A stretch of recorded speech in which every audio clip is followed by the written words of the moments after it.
And what is going on, baseball fans? Hello, hello, hello. Jeffrey, what's going on? Southsider 14, hello on Dylan. What is going on, my friend? VB3, Bobby Nardone, Nicholas Carrasco, one of our moderators. What's going on? Zachary Goldstein, another moderator here. Thank you so much, my friend, for coming out. Ratchet, what's going on? Jeffrey, hello. John Sullivan, what's going on? How are you doing?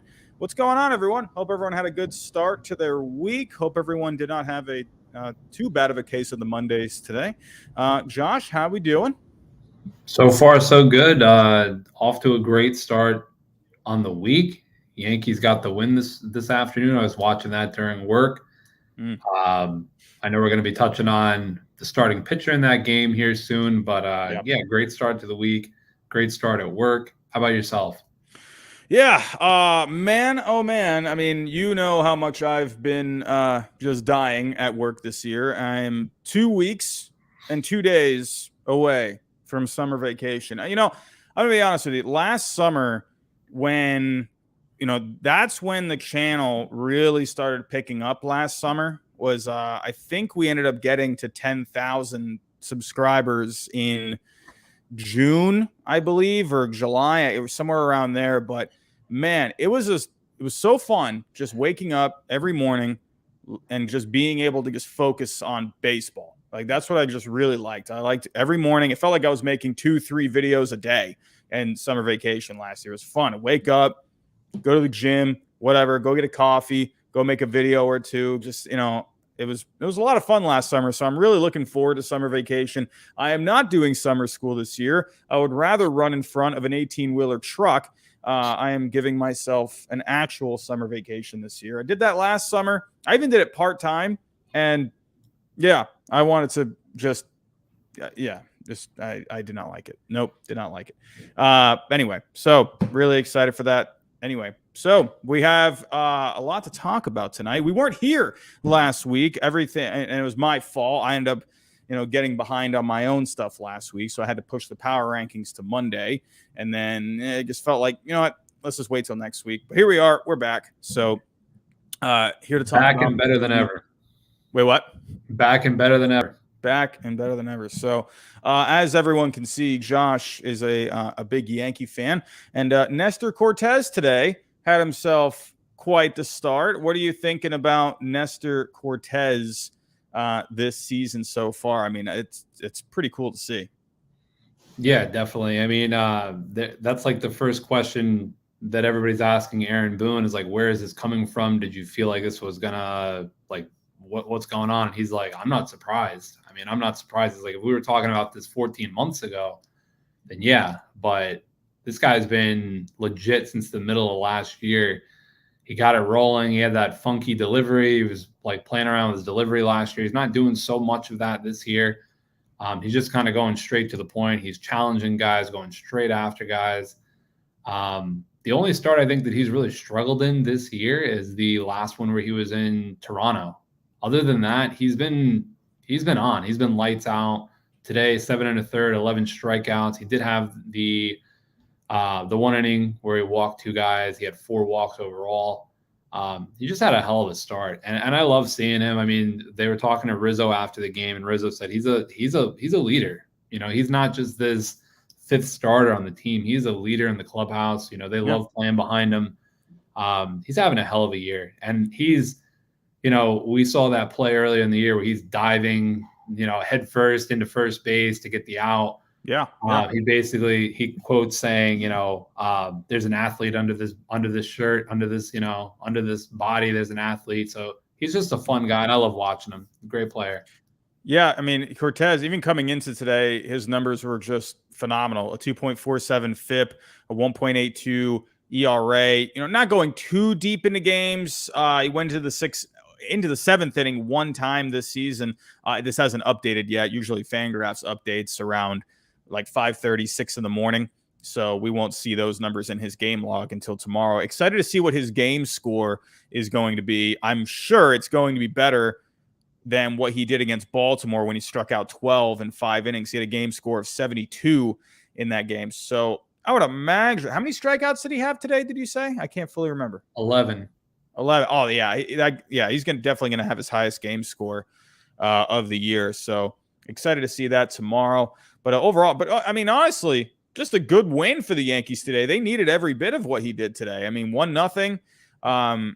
Man, also, I mean, how could we not move? We can't move on until, we're talking about the Yankees. I guess they now have it's a little league field, Little League Stadium. What are you thinking? Do you think it's a Little League Stadium over there in Yankee Stadium?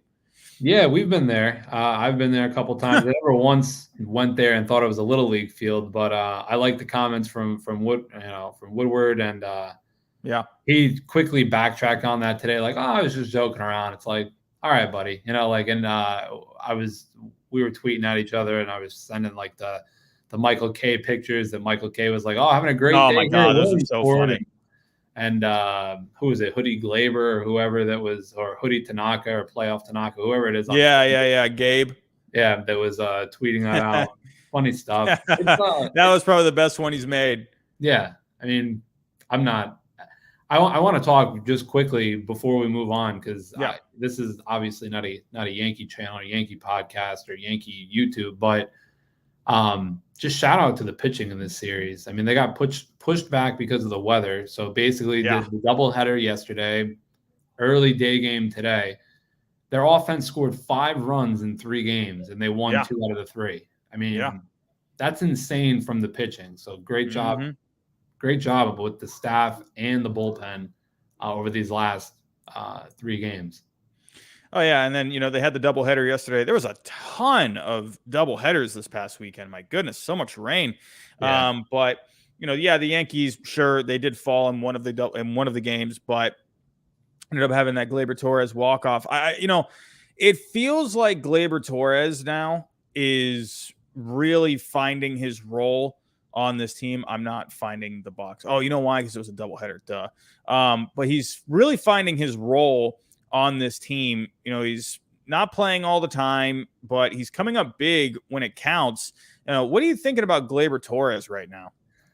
Yeah, I mean, we talked about it earlier in the season that I said we had a comment saying they got to trade Gleyber Torres, and I said they just got to find a spot for him. I mean, honestly, they got to find a spot for him. And I think over these last couple of days, they've been playing him at second. They've been putting DJ around. DJ played third yesterday, played third again today. They put Donaldson at DH, gave Donaldson a game off. As long as they got a spot for DJ and they play Gleyber at second, Gleyber's good. Gleyber's good. He needs consistent time. He needs consistent at bats. I think that was the 6th walk-off in the last 2 years, which is tied for third in all of baseball. So yeah, he's not a shortstop, animal magic. Absolutely not. But if you have him at second base, that's what he could play. He's not worried about second base defensively. He can go up there and he can focus on hitting, and he's solid. So let him play as long as you got DJ in the lineup. And then you play around with, Donaldson and the other guys. But yeah, and he's finding his way into this lineup.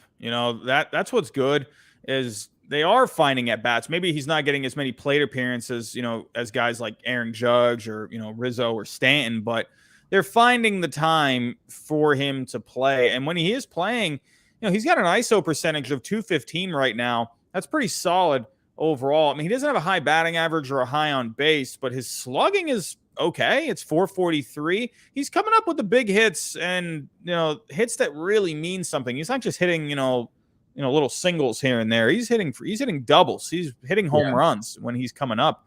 So Gleyber Torres, it feels like, he's found his role on this team, and he seems like just a happier guy out there. So that's he just had a baby too in the offseason, so he's loving life there. So absolutely, and I'm sure that was probably something on him last year where so hey, good for Gleyber Torres, and hey, good for the Yankees in this series, and good for Nestor Cortez. So but before we do move on to everything, we've kind of just, basically we've got a few more people in here. So, but really quick, if you are looking to make any sports bets, go on Prize Picks. You can play the over-unders. You're not playing other people like DraftKings or FanDuel. You're just playing against the system, going over under. Use my code GINGER for a 100% deposit match. And if you're also looking to go to a game this year, try SeatGeek if you haven't tried it before.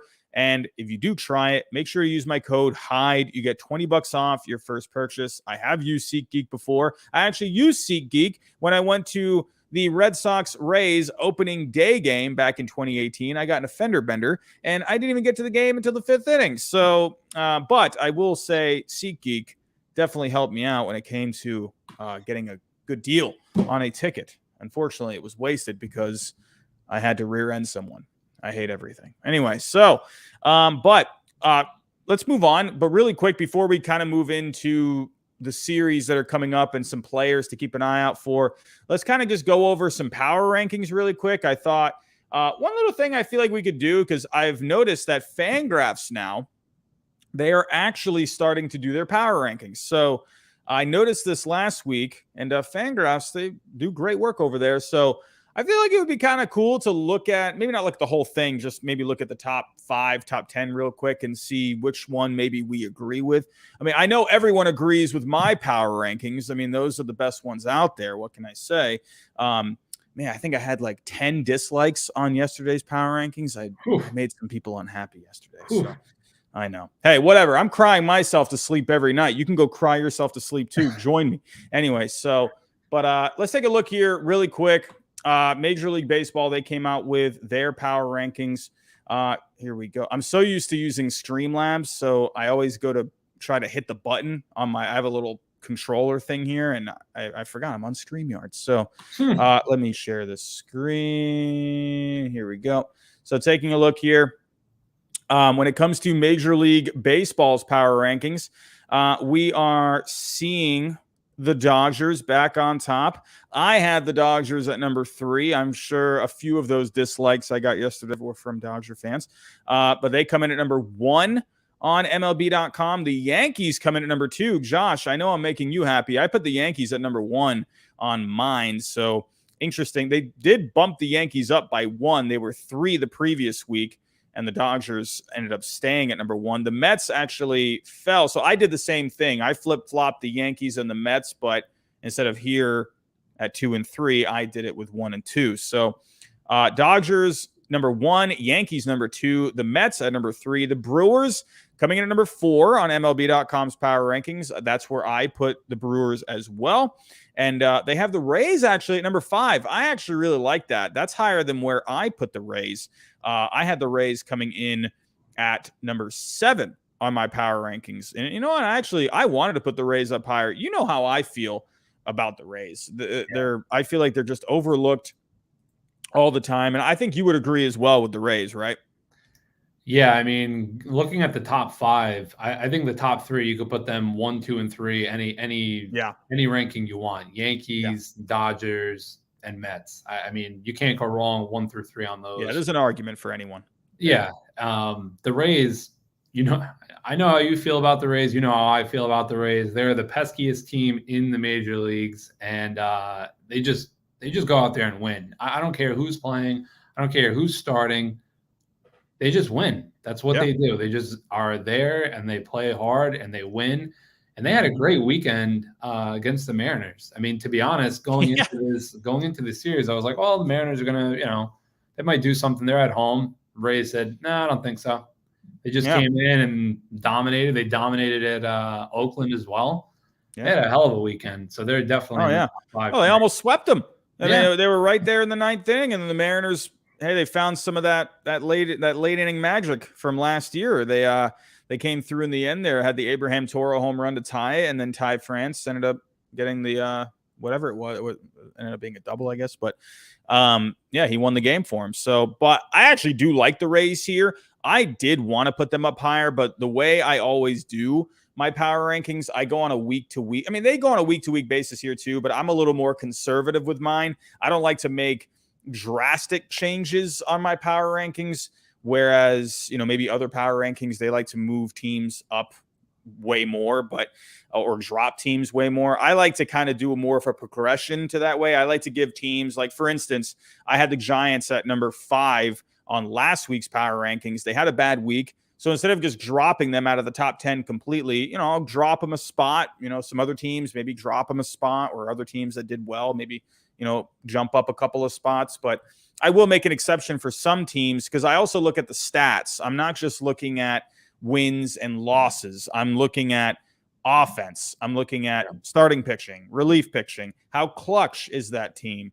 I'm looking at their defense as well. While those, I don't weigh the defense as heavily as some of the other categories. I'm looking at the stats mainly, and and just kind of what they're doing recently as well. So for me, if you are new to my power rankings, just remember I'm going to be a little more conservative, but I will make some bigger jumps here and there. But I do like that they have the Rays at number 5. And then I guess we can just compare the top 5 teams on each, but just to round out their top 10, the MLB.com had the Padres at 6, the Blue Jays at 7, the Angels at 8. They had the Astros jumping into the top 10. I held off a little bit on the Astros, just like kind of what I was saying. I just want to have one more week. I know they're probably going to get there, but I just want to see it because look what happened with the Marlins. I had the Marlins at number 11 in last week's, And I said, hey, one more good week, they'll be in the top 10. But they had a bad week, so I brought them back a little bit. So same thing with the Astros, just want to see it. And then they have the Giants coming in at number 10. So for Fangraphs, they do it a little differently. They kind of do tiers, which I do as well. But they do theirs a little bit differently. So they have the tier 1, the best of the best. They have the Yankees, Dodgers, Mets. So that's basically what we were just saying. You can make an argument for either of these teams. That's why I like tiers better instead of just like 1, 2, 3, 4, 5. I think tiers are better. And then for tier 2, they call it on the cusp of greatness. They have the Brewers, Astros, Twins, and Angels. So I guess if we were to just do a top 5, you could do Yankees, Dodgers, Mets, Brewers, Astros. So if you were to pick a top 5, would you go with Fangraphs or would you go with MLB.com? I agree with the Brewers and the Astros being there. I would say on your power ranking, the only thing that I would have flipped is, I would have dropped the Giants out. I would have flipped. Yeah, I did too. I really did. Yeah. I would have flipped where the Astros are and where the Giants are. So I would have probably put Houston at 5, Tampa 6, Padres 7, Angels 8. Twins could have been in there at like 7. I think maybe I would have flipped like Twins and Padres, but the Giants to me dropped out of it. They're 16-12 now. They didn't have the best week, and the Astros are 18-11 right now. They're starting to get rolling. Yeah. But I understand. I mean, I definitely understand what you're saying. But Fangraphs, I would agree more with what they're putting. But I don't think we've seen MLB some weeks, and MLB some weeks it's like, what the heck is going on? Right. I don't feel like theirs is off at all either. I mean, again, you can kind of go either way on the top 5 with either one of them. Yeah. I agree. And I agree with you what you're saying on the Giants. When I always do like a rough outline first, and then I kind of go in and then I make some little, I kind of tinker with them a little bit. And the Giants, I actually did originally have out of my top 10 when I was looking at records and whatnot. And then when I looked at the stats, the Giants this year, they're just ranking pretty well in a lot of things. So for me, I just did I did a more conservative drop. Yeah. So whereas another lackluster week, they'll be out of the top 10. So I like to give teams a week, because you've seen with the Yankees plenty of times. They can have a great week, and then the next week it's like, what the heck just happened? They're a good team, but sometimes they don't have a great week. So that's kind of how I am. Yeah. I almost go from like a 2-week basis. You know what I mean? So, we see three of the top 10 teams there. We were just talking about it 2 weeks ago. Like, oh man, they're not looking too good. Brewers, Angels, Twins. Right. Well, me and you talked not on YouTube, but just off like texting back and forth. Yeah. All right. The Twins are my pick out of the Central. I know everybody's on the White Sox train, and I know we got some White Sox people here in the chat, but I'm sorry. I like the Twins. I like the Twins out of the Central this year. Yeah. And they're going to have to fall off before I change my mind. They're looking good. I'm excited about the Twins. And we got a few matchups where maybe the Twins will be in one of those matchups that we're looking forward to this coming week. So, but really quick, just to go over a couple of news. We will we'll see. I'll do a couple of things here first, and then after we get to some series that we're excited for and some players, we'll talk about a couple of more things at the end. But really quick, in case you missed it, MLB naming their players of the week: Manuel Margot, Rowdy Tellez. Manuel Margot, man, this guy was out of his mind this past weekend. He was insane. He had a grand slam. He had a 3-run home run. He had another home run. Oh my goodness. He went crazy against the Mariners in that series. So, huge weekend, gave him the weekly honor. And then as for Rowdy Tellez, he actually let me actually just pull up the National League, because that was the American League for Manuel Margot. In the National League, Rowdy Tellez actually on Fangraphs this past week only ranked 12th. I guess some guys tied. So you have Ketel Marte through Pete Alonso. They all had half a Fangraph WAR, and then it was Dylan Carlson, Marte, and then Tellez. So I guess you could say he tied for 3rd. But they have him overall ranked at number 12 on here. And then I just feel like Machado, he is really just getting snubbed And I think the reason Rowdy Tellez ended up getting it for the National League is because of the 12 RBIs. He had himself a really big week. He came up with some timely hits, but I'm wondering, man, are we ever going to see Manny Machado? He's had a couple of weeks now where he's looked really good.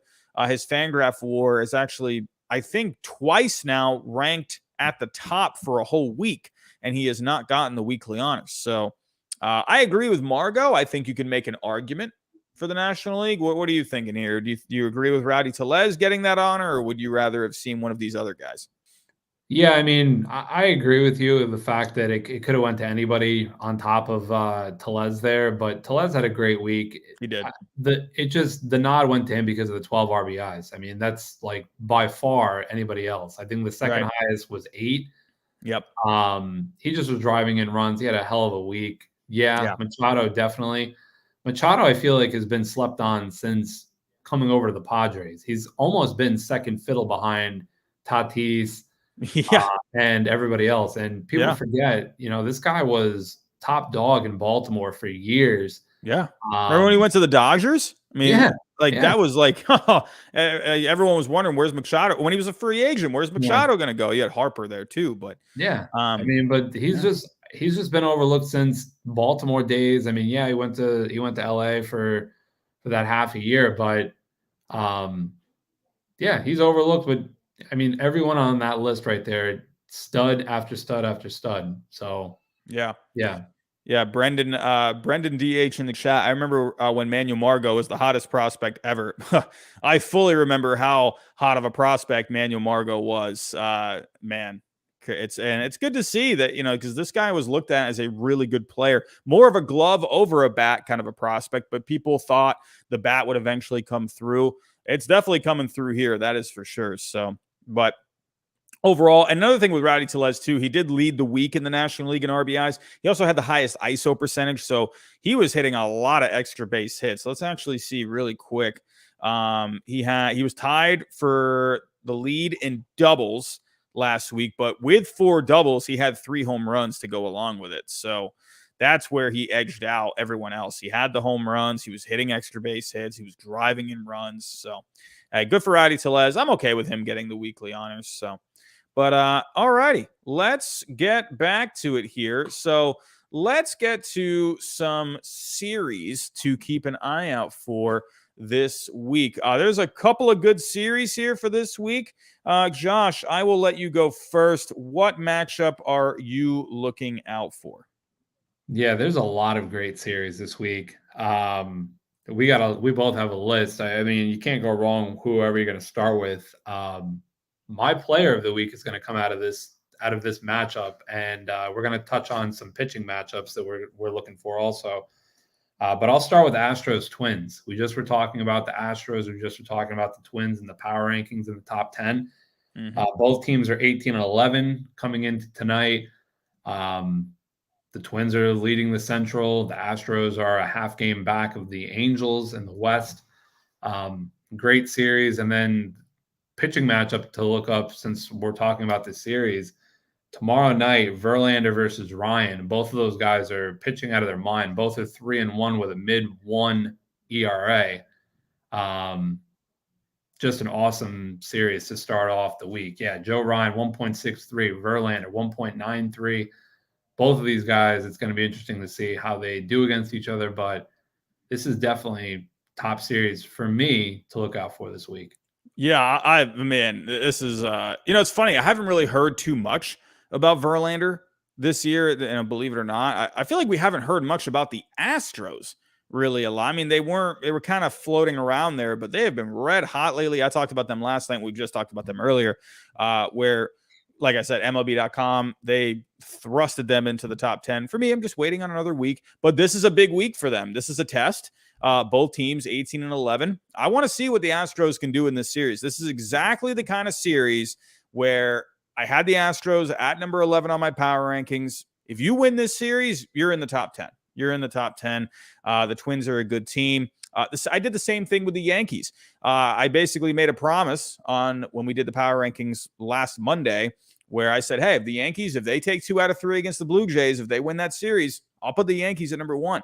And same thing going here for the Astros. If they can beat this Twins team, I mean, you're looking at the Astros that we see year to year. I think they're going to be one of the top teams. But this is a great matchup. And Joe Ryan's been awesome this year. I love what Joe Ryan's doing. But hey, Verlander's, I mean, under the radar. Have you heard really a lot about Verlander this year? No, I agree with you. You haven't heard much about them. You haven't heard much about the Astros. But look at them, 18-11. Verlander's pitching lights out. I mean, I was taking a look at some of his starts earlier. He's been dominating. Gregory, he's a quality pitcher. He's definitely a quality pitcher. He's a quality veteran in the league. Yeah. Future Hall of Famer. So yeah, he's gone and he's gone at least 5 innings in all of his starts. And his only start where he went 5 innings was his first start of the year. So he's thrown at least 7 innings twice. He's gone into the 7th inning at least 3 times. He went 6 innings in another start. He's been great. He's been awesome. The most runs that he's given up in a start is 3. He's not striking out as many guys as you would think he would.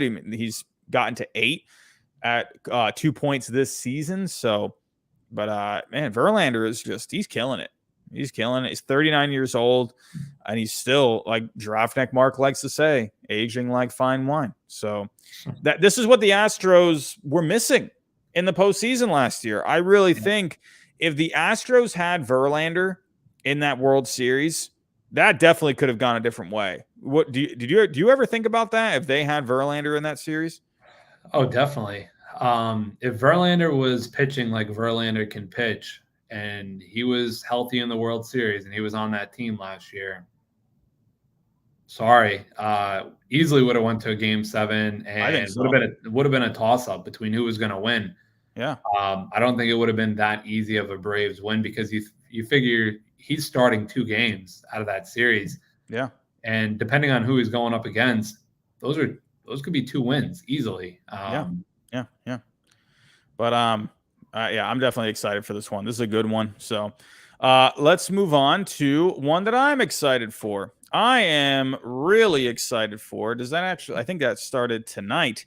And we're talking about the Rays here earlier. And we got a good matchup here to start off the week. We got the Angels and the Rays. Both teams are doing really good. What else is there to say? The Angels had the walk-off yesterday. The Rays, they ended up falling to a walk-off, but they had a great week overall. These 2 teams are looking awesome. And also, hey, Joe Madden going up against his old team, and both teams are actually, usually the Rays are winning, but to have the Rays and the Angels both winning games, that makes the matchup between Joe Madden and his former team that much more compelling to me. Man, I love it. I love this series. Noah Syndergaard's been doing pretty good this year so far. The Rays, they're the Rays. They always find ways to win. But I think this is a good test for the Angels. I really like this series. If they can pull out a series win here, I think that will say a lot about this Angels team. But but they're obviously for the Rays too. They've been just playing great baseball up to this point. They win this series, and then they're really, to me, they always feel like they have to prove people wrong. The Rays are that team because everyone looks at that low payroll and they're always thinking, they got a chip on their shoulder because people are always thinking, oh, they don't got any payroll. They're just, every year they do this. So anyway, I digress, but I'm really excited for this, for the matchups. We're going to have Jeffrey Springs, I believe, is going for the Rays tonight. Yep. So he's just going to be the opener tonight. So that's going to be a bullpen game. Kluber going for the Rays tomorrow night. And then Detmers going for the Angels. Detmers is still trying to find his footing. He's had some good moments this season. He's gotten roughed up a little bit here and there. But I'm excited for that matchup. Corey Kluber, a veteran guy. Reed Detmers could be one of the next better young pitchers in the game. And then for Game 3, McClanahan's been having a great season for the Rays. Ohtani, he just destroyed my Red Sox in his last start. So, hey, McClanahan versus Ohtani, I think that's going to be a really nice matchup. I'm excited for the Rays-Angels. What do you think about this series? No, I think it's a great series. That was number 2 on my list here. Okay, all right. It's going to be interesting to see how the Rays are going to play in this series. They've had a pretty decent road trip here. Oakland, Seattle, now playing in LA and to round it out, and then they're heading back home. So, I mean, The Angels, we talked about them a couple of weeks ago, panicking like they don't win, they never win, they never do anything. Well, they're doing something now. So 19-11 Angels, if the Rays can take 2 out of 3 and then head back home, that's it's going to be interesting to see how they do. But I think they could do it. I think if anybody's going to do it against the Angels, it could be the Rays. Oh, yeah, absolutely. All righty. Your turn. What's the next series that you're looking out for? Next series I'm looking out for, sorry, I'm biased. We had a heck of a 3-game series in Toronto, north of the border last week, but I'm looking out for my third highest, third-ranked series this week. It's a 2-game series, Tuesday, Wednesday. So tomorrow and Wednesday is Blue Jays at Yankees. So interesting to see. Are the Blue Jays going to bounce back? They lost 2 out of 3 last week. You know, if they take 2 or they split it, or the Yankees can pull it off and take 2, it'll be interesting to see because, again, these 2 teams are going to be neck and neck all year. The Rays as well. I think 1, 2, 3, and then kind of just who's going to outlast who and who's going to play better down the stretch. Yeah, going into the summer as well, and who's going to stay healthy. But this is my series to look at. You got Severino going tomorrow against Kikuchi, and then you have Berrios going against Tyone. So I think the Yankees have the better matchup tomorrow with Severino, but Kikuchi pitched well last week against New York, actually pitched really well. I think he went 6 innings, gave up 1 run. And Tyone looked amazing his last start also, and his last start was against Toronto. So kind of they're playing each other in back-to-back starts. But yeah, another good series. How about you? Yeah, that's a good one. I actually had this series written down. I actually decided to go with another series with the Yankees, which is going to be later this week. I mean, hey, you know, giving me the Field of Dreams game vibe. We got the Yankees and the White Sox later this week. Hey, the White Sox, I just saw firsthand what they did to my Red Sox this past weekend. Sure, definitely the Red Sox are making it easier, you know, for a lot of these teams. They just can't hit a ball to save their life. But the White Sox looked really good. Their starting pitching looked really good. Bullpen looked really good. They were just overpowering this Red Sox team. And again, I understand the offense is not good, but there's some, I don't care, whatever. They're slumping right now, but there's some good hitters. You know, you still had to work through Bogarts. You still had to work through Devers. JD Martinez is always a tough at bat. And the White Sox just handled them with ease. They're hot lately. I'm excited to see. This will be a, you know, I keep using the word test, but this will be a good test for the White Sox later on in the week because obviously this Yankees team, they're number 1 on my power rankings. So this will be good for them. This series for the White Sox, and it's on their home field too. I think it's going to be a series for them where it's like, all right, here we go. Okay, we're hot. Let's see what we can do against this Yankees team. It's looking like the match. It's so early in the week, we don't know the actual pitching matchups, but the way the matchups, I have to read this Bob Nightingale tweet here in a second, but the way the matchups are looking like they're going, it's looking like the Yankees will have like a bullpen game in the first game, and then it should be Dylan Cease, and then in game 2, it should be Cole versus Keuchel, and then Cortez will be on again going up against Kopech. So, you know, not amazingly flashy looking matchups. Cole, I would give the advantage over Keuchel. And then Cortez and Kopech, that's actually a pretty interesting matchup. Kopech's been having himself a pretty good year. He's not going deep into games, but he's still pitching really well during his games. And then obviously Cortez took a no-hitter today into the 8th inning. So that's a pretty good matchup. I like this matchup. I'm excited for it. I just wish it was at the Field of Dreams game. So, or at their stadium anyway, but whatever. But what do you got? Or how are you feeling about this series? Like, what do you think? No, there's a couple good series this week with the Yankees. Obviously, Yankees, Jays, and then Yankees, White Sox. So it's going to be a test this week. I don't know. We're number 1 in the power rankings right now with you. I don't know if that's going to be the case at the end of the week. We'll see. I mean, you know, if we could split it against Toronto and then take 2, what is it? Is it 4-game series in Chicago? You know, I think it might be a 4-game series. Yeah. I would imagine, because I don't think usually teams will fly somewhere else on a Sunday. So I only looked up to Saturday, but I think it is a 4-game series. You know, if we could split both series this week, that's a win in my book. I mean, obviously you're looking to win both series, but to go into Chicago and then to play Toronto again, it's going to be a tough week. Good week though. I'm excited. I'm going to be watching obviously the whole week. It's a good week for Yankee baseball. You're going to see a lot of Yankee fans on Twitter this week. Blue Jays, White Sox fans alike. These are good series. These are possible playoff matchups, for this year. And I think for the Yankee fans, you should be really excited for this. Also, we have a super chat. Let me just pull that up really quick before I do forget. What is going on, Cameron? Hello. Me and my 9-month-old love watching your stream. Well, thank you. I appreciate that. I appreciate that your 9-month-old likes my potato face. I really enjoy that. Got to train him young, man. Hey, good for you, man. That's exactly, Josh, he just turned 3, right? 3. Yeah. He's we just got to get that Red Sox jersey on him. We'll get him one soon. Excited to see all the streams to come. Shout out to all of the Red Sox fans. We're very sad lately. We're honestly, I don't even know if it's sad. I don't know if it's just angry. I don't know if it's just, are we overreacting? I don't know what we are right now. I don't know what this. We were 2 wins away from a World Series last year. We're just getting our heinies kicked all over the place. I don't know what to say, but it's I would say confused is the right word for Red Sox fans right now. I mean, I don't know.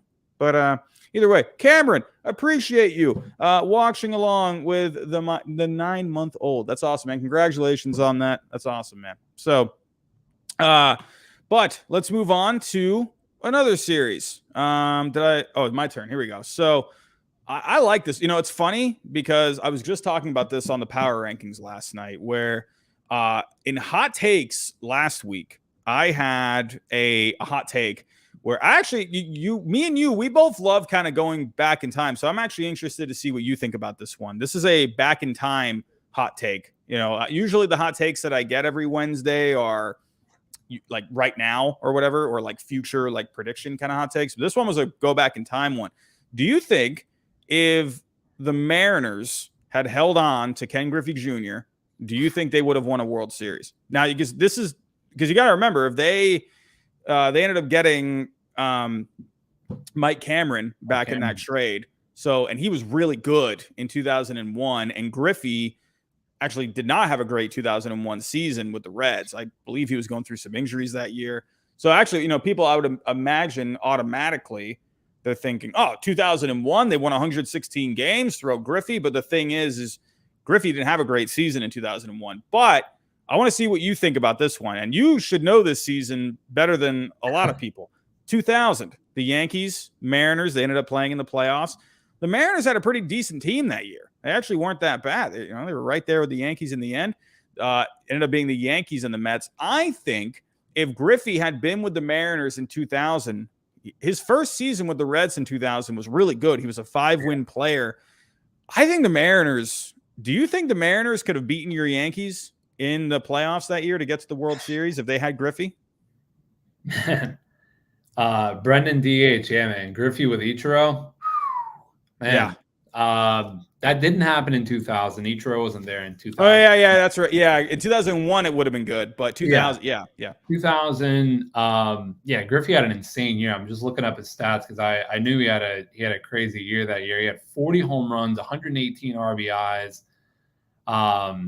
He played 145 games. Yeah, 2001, 2002 through 2004 was his string of injuries back to back years.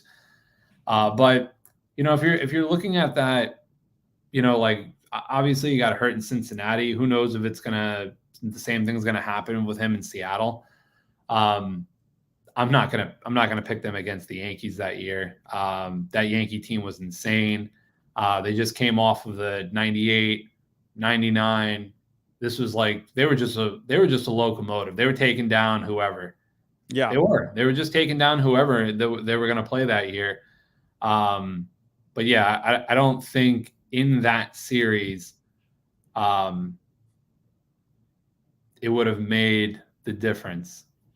Sorry. Yeah, so the Yankees, believe it or not, remember in 2000 they only won 87 games that year. Like, what the heck? It's like when you look at that, you're thinking, the Yankees during this time, probably 100 wins. No, they had an 87 win team, but the talent that they had on this team, this was a team built for the postseason. You had these legendary players: Posada, Bernie, Jeter, Clemens was there, Pettit. Look at, oh my goodness, El Duque, Mariano Rivera. Good grief. Wait, what do you say? Oh, I was saying El Duque, same time that you said it. Yeah. And even Jeff Nelson, they had a really good team.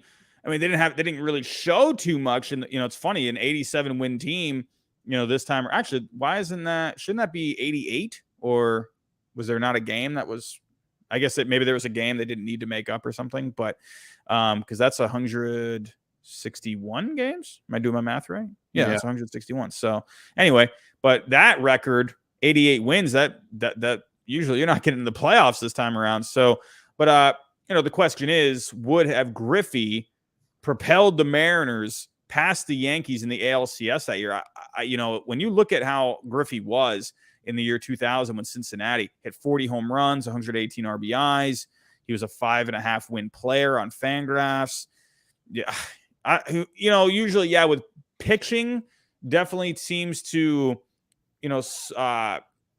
kind of carry the heavier weight when it comes to these postseason matchups. But who knows, man? Who knows if Griffey could have made a difference. Now, why the heck am I talking about this? Well, the reason is because we have a what if series. Could we have seen the Mariners and the Mets that year? But no, we ended up not seeing it. But we are going to get the Mariners and the Mets this week. So the Mets will be playing the Nationals. And then, where the heck is this matchup? I am blind. Here we go. So we got the Mariners and the Mets later this week. That's going to be the weekend series. When we're looking at it in this day and age, obviously, could this have been the 2000 World Series? Maybe. But I think this is still this is a good matchup today. The Mariners, the record doesn't really show it right now, but I think this Mariners team is really good. You got a lot of young talent there, obviously. Sure, they're going through some growing pains like Julio Rodriguez, Jared Kelenic. But George Kirby looked fantastic in his debut. Logan Gilbert's been having a really good year. You still got the Cy Young winner from last year. And then the Mets, obviously, are the Mets. Obviously, it's a great team this year, this Mets team. But for pitching matchups here, looking like Scherzer lines up for game 1 to go against Marco Gonzalez. In game 2, it's looking like it would be Chris Bassett against George Kirby. Excited to see George Kirby again. And then in game 3, it's looking like Carlos Carrasco and Chris Flexen. But I like this matchup. Who knows? Maybe this could be a World Series matchup this year. Who knows? We'll have to wait and see. Could the Mariners go on an amazing run? But what are you thinking about this series? I'm going to say no to that. Mets side, Mets I could see. Mariners, I don't know. I don't know if they're going to – I don't know. The American League in the playoffs is going to be tough. It's going to be tough. The National League in the playoffs is going to be tough too. What are we talking about there? The National League is insane between the Giants, the Mets, the Braves are going to be there. The Cardinals are going to be there. The Padres, are they going to be there? The Dodgers, are they going to be there? The Dodgers are going to be there, So, Lando, I don't know. I don't know about Mariners are going to make this series. I had them going to the ALCS against the Blue Jays. I have them going on just a magical series. Run. Coming back to reality here, I do like the series of the Mets and the Mariners. The Mariners, again, they're a good team, and the Mets are 20-10. So, and it's in New York. I like it. 20 wins. I like it. I think it's a fun matchup, and I'm waiting for these Mariners to start waking up. It's funny because they had a decent season a couple of years ago. What was it, 2018? I think they won like 87 games or 88. I can't remember how many they won exactly. And then the next year they took a step back. It's like, is the same thing going to happen with this Mariners team this year? It's like, good grief, man. This Mariners team, let's make the playoffs already. You got 3 wild card spots. Come on, Seattle, let's go. But what's your next matchup here? Next matchup is 2 of your favorite teams, 2 of the teams you talk about the most, Rockies and Giants, both 16-12. Oh, yeah. Both kind of sliding here. I know you did that YouTube game with the Nationals and the Rockies. Rockies did not look so great. Nope. In that game. But Rockies and Giants, the Giants don't win this series, then they're 100% out of the top 10. Yeah. That's going to be my next series.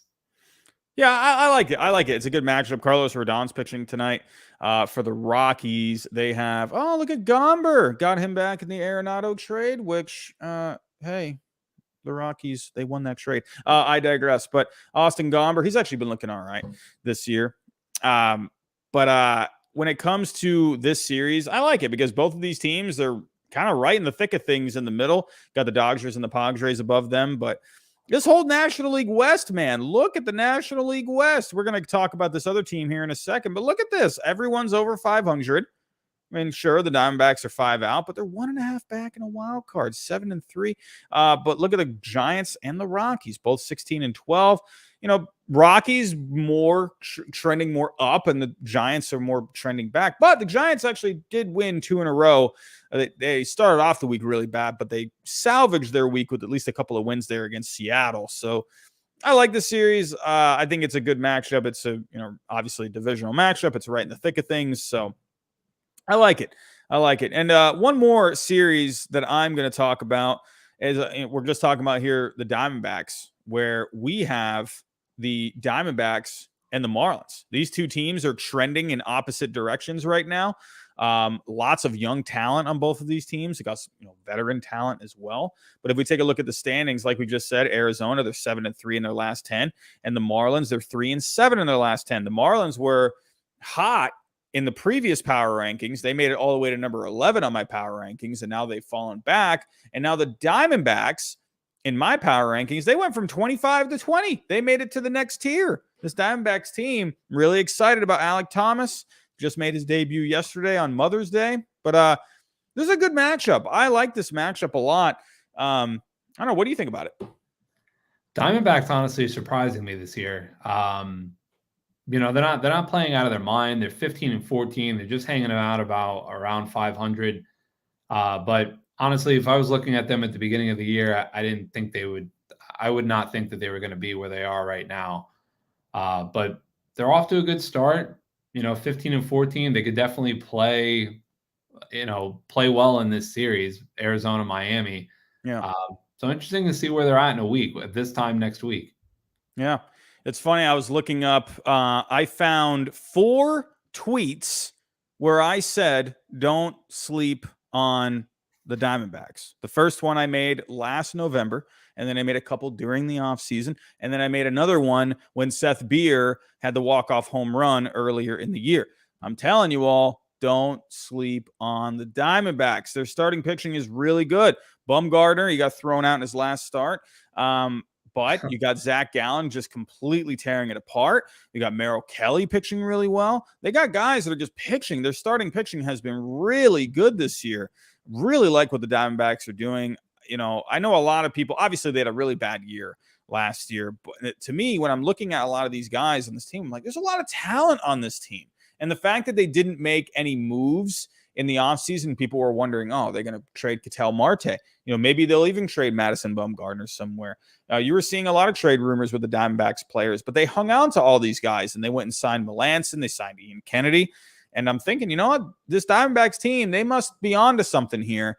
They must think they have a team that is going to be pretty good. And I'm looking at their players. I'm like, some of these guys are really good. Pavin Smith, he's been really good. He had a good rookie season last year. Ketel Marte is very good when he's healthy. So, and hey, just like what they're doing. I like what they're doing. Any more matchups you're looking out for? Last matchup I'll touch on. We had a comment in the chat here earlier, Blue Jays Rays. Yeah, that's another good one too. Yeah. In the Trop, but I'm not going to talk so much about that. I want to talk more about Padres and Braves. That's coming up on the weekend. Okay. Braves, again, trying to come back from their early season slide against the Padres, who are kind of doing the same thing. They had an early season kind of hiccup there, but they're moving in the right direction. It's going to be interesting to see how they play each other. But the Braves, I feel, are going to be there in the end out of the East. Obviously the Mets too, but I think it's going to be 1-2 Mets Braves, and then the Padres, as they're trying to just hold on in the NL West. And again, 19-10 coming into today. Yeah. It's going to be a good series in Atlanta. I like it. I mean, this could be a possible playoff matchup. I think the Braves are going to start getting their stuff. They're going to get it together here. Starting pitching has been pretty good for the most part. Bullpen has been really good all season. The bats are going to wake up eventually. We just saw Ronald Acuna earlier when we're looking at the top players in the National League last week. He had a good week last week. They're going to start putting it together. The Braves, we always see it. You got the World Series hangover. It just seems to always happen with these teams. And a lot of times it is done purposefully, where they want to, because you got to remember they're going deep into the postseason. They've played the most games out of any other team besides the team that they're playing in the World Series. So a lot of teams, they like to kind of, and especially with the lockout, there's a weird spring training, a shortened spring training. I think the Braves, they're kind of sitting there and being like, we're all right. You know what? We're on our schedule. We're doing our thing. We're progressing our guys the way we feel like we need to progress them. You got to remember, when you're on a World Series run, that's a lot of baseball that you're playing. That's a lot of strain on the arms. That's a lot of these guys, man, they're playing. And yeah, they end up getting an off season. But for these pitchers, especially, look at the Red Sox in 2018. Look at 2019. They had no pitching. Guys were getting hurt. Sale's arm basically fell off. I don't know what's going to happen with Chris Sale next. But, I'm not – the starting pitching hasn't been as crisp as you think it would be. But I'm also kind of not surprised because, some of these guys, they're coming off of that long World Series run. They're coming off of that weird spring training. So, basically – the Braves are going to be fine. I think we all think that. But this will be a good series. If they can pull out, the series win against the Padres here, I think that will be good for them. But, hey, for the Padres, they're looking really good too. It's funny how the Padres and the Mets, last year they were looking really good in the first half. I'm going to ask you, Josh, do you feel like the Padres and the Mets, we saw how they were good in the beginning of last season. And then once they got into the second half, they kind of started tumbling. Do you see these two teams having similar results this year, or do you feel like they're going to be fine? The Mets, I mean, we talked about this a couple of weeks ago. The Mets are a completely different team this year than they are last year. And a lot of the same names on the roster, but the guy that's running the ship that's not going to happen under his belt. I don't see it. Yeah. I don't see that happening with Buck Showalter and the Mets this year. Yeah. They got guys that are comfortable there now. Lindor, I think he had like that intro to New York jitters last year. He just wasn't doing anything. He just he was playing like he was nervous. He was playing like he was not comfortable. And the Mets have a different rotation this year with Scherzer and Bassett. And it's just a different team. The Padres, kind of the same thing. I mean, the Padres, if you're going to, ask me which one's going to have a better shot of falling off, I would say the Padres if I had to pick one.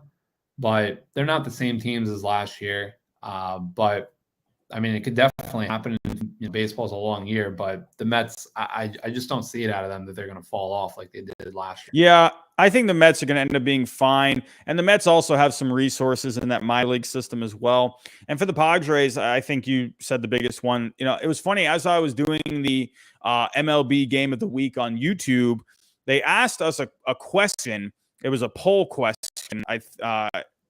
It was also for the fans that were watching too, where they asked, like, what do you think the most impactful move of the offseason was? I know Freddie Freeman to the Dodgers was the one that won the poll, but I picked Bob Melvin for the Padres. That was like kind of the oddball one because you're always thinking, players, but one of the choices was Bob Melvin going to the Padres. To me, I felt like that was one of the most impactful moves of the entire offseason. It's obviously he's a manager, but look at the Padres last year. They looked really good. And, Tingler ended up, I don't know. He just didn't seem like he really had a grasp on the team. Melvin is a guy that has been there, done that. I remember going into the offseason this past year where I was saying, the Padres, they need to get a guy that knows how to win. They need to get a guy that's been there, done that. Could you have maybe gone after someone like a Ron Washington? That's that could have been something. But to me, Bob Melvin was one of the best moves this entire offseason. You got to get a guy that knows how to run the ship. And I love that move. But I like series. I'm excited for it. But one more series that I am looking out for. I don't care what anyone thinks. Call me Giraffe Neck Robbie. I don't care. I'm looking for the Red Sox and the Braves. Even if I wasn't a Red Sox fan, I'm looking out for this series. It's a 2-game series.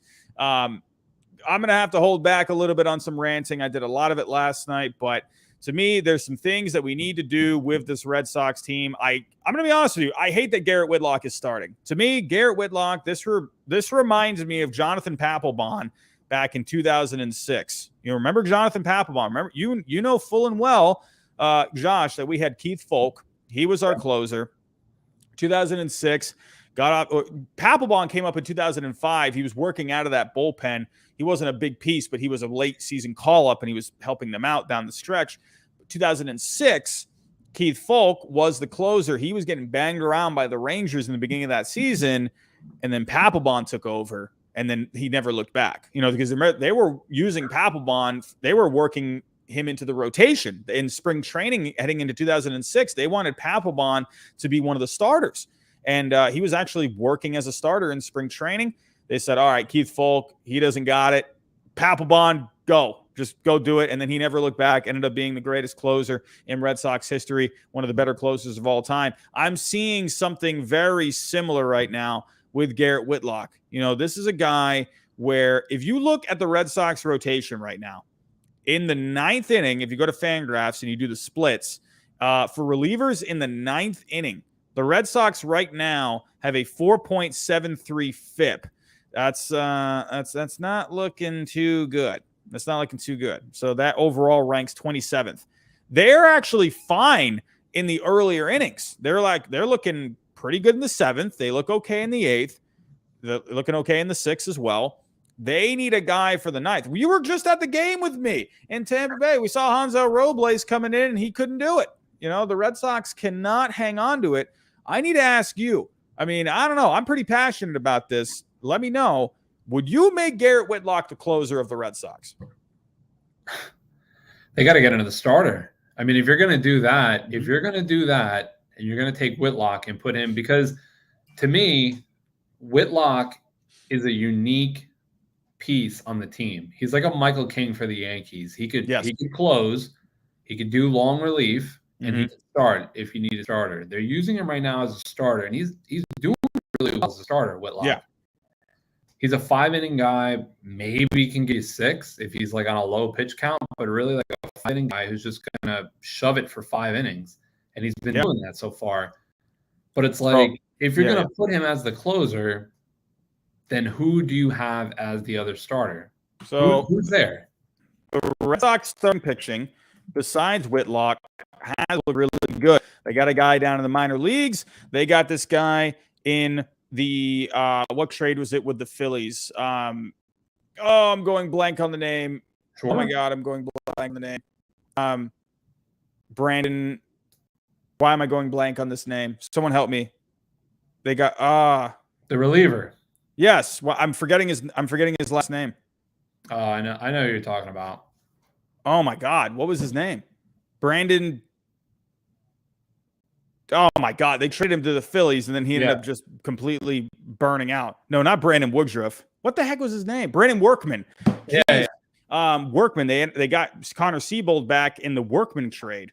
And Connor Siebold has been looking really good down in AAA. I was looking at the minor league stats today. I'm thinking, who the heck, man? We got to get someone up. But if you take a look at his game log in the minor leagues, last start, he went 7 innings, gave up 2 hits and earned runs, struck out 8. To me, you got a couple other guys down here in the minor leagues as well. To be honest with you, I would almost just rather do a bullpen game and just keep Whitlock in that bullpen for when you need him. I'm not saying just make him, the sole closer. I think that's where they need him the most right now, personally, because they don't have a guy for the 9th inning. They're going with, we've seen this so many times before. I don't know what it is. The Red Sox, they cannot do bullpen by committees. You saw it in 2003 when the Yankees with Aaron Boone. You saw the Red Sox that year. They did the bullpen by committee thing. it doesn't work with I don't know what it is. They just can't. Other teams can do it. The Rays can do it. I mean, the Red Sox can never do it. I don't know what it is. Garrett Whitlock, sure, yeah, I would like for him to, be a starter if we had a closer, but we don't have a guy to lock down, games. I even saw this. I want to ask you your opinion on this. I saw someone float this out there. I don't think this is what they're going to do. I even saw someone say, why not make Chris Sale the closer when he comes back? He used to be a closer back in the day with the White Sox, but I don't know about that. What do you think about that? I don't know. I mean, A, when is he coming back? B, I mean, that's a lot of I don't see them doing that just because of the capital they have invested in him, the money that they're paying him to make him like a $30 million a year closer. I don't see that happening. But I thought it was intriguing when I saw someone, I was like, oh, that's interesting. Yeah. As far as his like health wise, like, yeah, I mean, 100%, if you want to keep the guy healthy, if you have him coming in like 1-2 innings, great. Yeah. But yeah, odd villain, that would be dumb. I just don't. Yeah, I agree. I don't like it. I did think it was interesting just because of, he's been having injuries and whatnot, but to me, I think Whitlock needs to go back into this bullpen. And I understand they had some guys go on the COVID list. Waka just went on the IL as well. They need a guy for the back end. They need stability in that bullpen. They don't have a guy to close out games. Whitlock to me is the guy for that role. He's their best pitcher on the team, arguably. He's overall their best pitcher, I think, when it comes to stuff and everything. He's just unhittable. I mean, it's crazy with him. Like when he comes in, it's funny because I was listening to the Red Sox commentary, or was it the Peacock commentary? I can't remember who was talking about Garrett Whitlock, but it's funny because when you look at him pitch, he doesn't seem like he's really doing anything really special. He's got good velocity. He's throwing his slider. He's not really doing a whole lot. But when the hitters are up against him, the reason is because I was actually looking at Baseball Savant. He actually has a lot of extension. He actually has the most extension on the pitching staff, which means where he releases the ball, he actually gets it closer than anyone on this team to the plate. So where he releases it, he's basically shortening the distance from where he throws it to the plate. He's just got life on that fastball. He's just really hard to pick up. Because when you watch him, he looks good, but it's just like, how's he just so unhittable? And that's a big reason why, is because of the extension. So anyway, that's my rant. I think of the Red Sox, they need to switch up this lineup. I think, honestly, I'd rather see someone like Xander Bogaerts lead off. I would even maybe put J. Martinez in the leadoff spot. You got to do something different with this lineup. Story, I think, should bump down. Maybe fifth, maybe cleanup. I don't know. I think Story needs to go down. He needs to stop being at the top of the order. They need to move some guys around in this lineup. I don't think we need to be calling up Tristan Casas right now. I do think he should come up soon because his on-base numbers are looking really good in the minor leagues. I still want to see the batting average come up a little bit. I think bringing up Tristan Casas right now, I think Bobby Dahlback is just looking miserable right now. And I showed you that today where someone got a little triggered about what I was saying about Bobby Dahlback today. But I think Dahlback, man, he just looks lost up there. But I would not bring up Tristan Casas right now. I would let Dahlback try and figure it out. Casas, to me, is not the guy right now. I think you need to give him more seasoning down there. I would love to see someone like Ryan Fitzgerald come up. I think he could be a good utility player for the Red Sox. I think, could you even maybe see Frank Herman at some point for the bullpen? He's looking really good in the minors. Anyway, I digress. But this is a pretty good series. And Kyle Wright, this could actually be a very nice segue into our next segment here. But Kyle Wright, he continues to look good. This, to me, the Red Sox, this is going to be a series they're going to have to really, if you lose both games in this series, I mean, one more. I mean, if you lose both games, you're going to be 11 games under 500. And that's pretty hard to come back from. I think. I mean, that's a lot. So this is a big series for the Red Sox, in my opinion, and for the Braves. Hey, they're trying to win some games too. So, but let me come back to you all here. We're going to get into our next segment where we've previewed our series. I think there's some fun matchups this week, but let's get into our players to watch. Let's look into our players of the week predictions. We weren't here last week, so we picked a couple of guys from a couple of weeks ago who we thought were going to have better weeks. So you picked we always pick one position player and we always pick one picture. So the last time we looked at the scoreboard, I forgot to make the graphic for it, but you were leading 2-0. So you picked Kyle Wright to be your picture that week to keep an eye out for, and I picked Yu Darvish. Kyle Wright had the better start that week, or he just had the better week overall than Yu Darvish. So you get another point there. But I went for the position players. You went with Isaiah Kiner-Falefa. I went with Josh Donaldson. And Donaldson just edged out Kiner-Falefa in Fangraph WAR. So the scoreboard, I'm on the scoreboard. I'm on the board. So I got 1, but you're up to 3. So you lead the season series 3-1. So let's get into it for next week. Who is your picture for this coming week to look out for? I'm gonna let you know here in a minute, but I want to just jump right back to that last conversation because I wanted to get a word in on as far as what the Red Sox, their problem. Oh yeah, go for it. By the end of this year, the problem that the Red Sox are going to look back at and say, this is where we messed up, is the offseason. Mm-hmm. The offseason, they messed up. They grabbed 3 starters this offseason: Rich Hill, Michael Wacha, James Paxton. Yeah, that's the problem right there. That's why you have to put Whitlock in the starting rotation, because you went out and got those guys who Wacha's hurt. Paxton, when the hell is he coming back? And Rich Hill is 75 years old and not doing anything right now. So those are your I agree.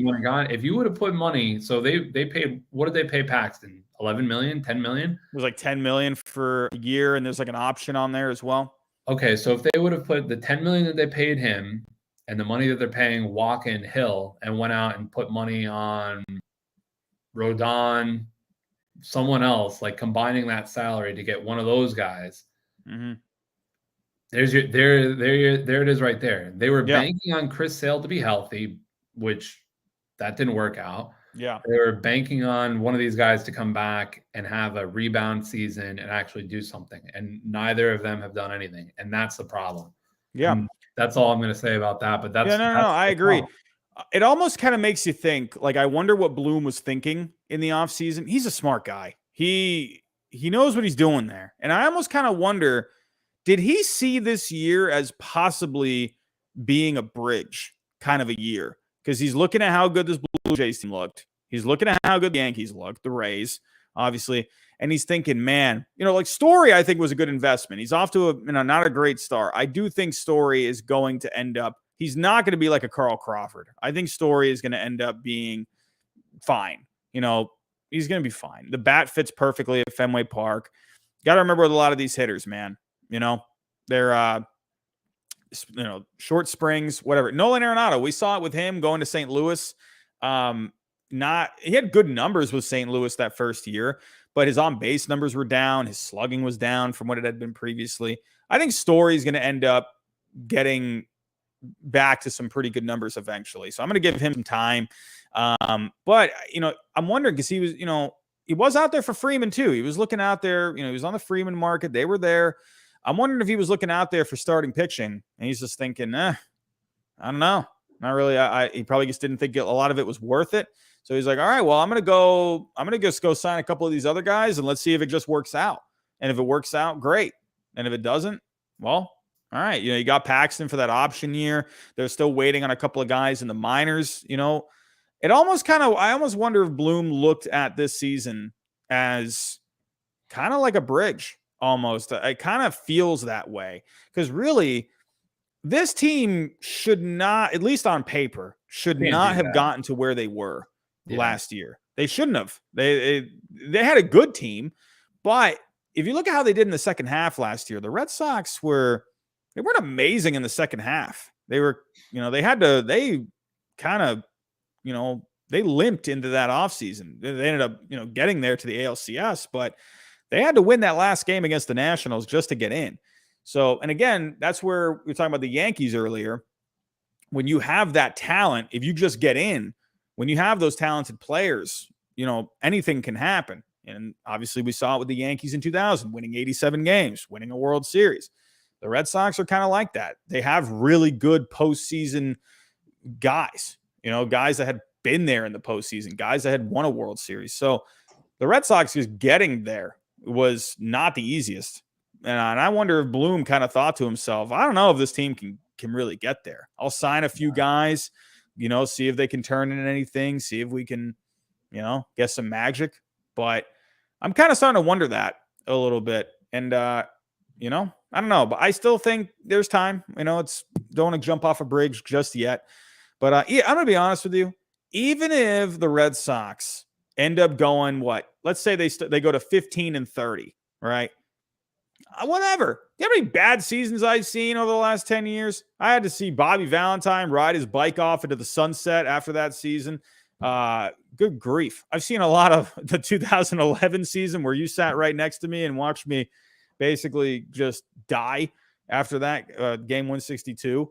So whatever, if the Red Sox end up being a bad team, I don't care. I'm excited about some of these young players. I want to see I'm going to be all over the trade deadline. I'll tell you that right now. If they end up being bad by the trade deadline, my streams are going to be fun. So either way, I win. So I'm not too worried. Anyway, I digress. Sorry, I'm rambling, but we'll have to wait and see what ends up happening. But I don't think this is the last thing I'll say, and then we'll definitely jump. I'll let you know my position player and my pitcher that I'm going to pick this week. Yeah. I don't think that makes any sense. I don't think you take a team last year that overperformed and was 2 games away from the World Series and say, I'm going to make it a bridge year. You brought back all your young guys. I agree. Yeah. That makes 0 sense. So if he's a good general manager, that makes 0 sense because that's not a good general manager move. You build off of that team that was 2 games away from the World Series. They traded a guy who outperformed last year, who came out of nowhere and had a hell of a year, Hunter Renfroe, for a guy who sucked his last home run this weekend. A guy who sucked his last time in Boston, Jackie Bradley Jr., was terrible last year in Milwaukee, and he's not doing anything this year. Yeah. So you traded a guy who overperformed last year in Renfroe for a guy in Jackie Bradley Jr. They didn't grab starting pitching who they needed because they know that Chris Sale is an injury liability.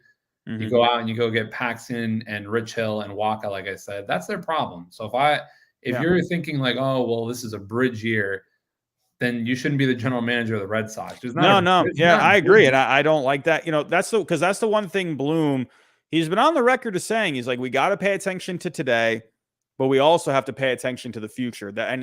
That's basically his philosophy when it comes to trades.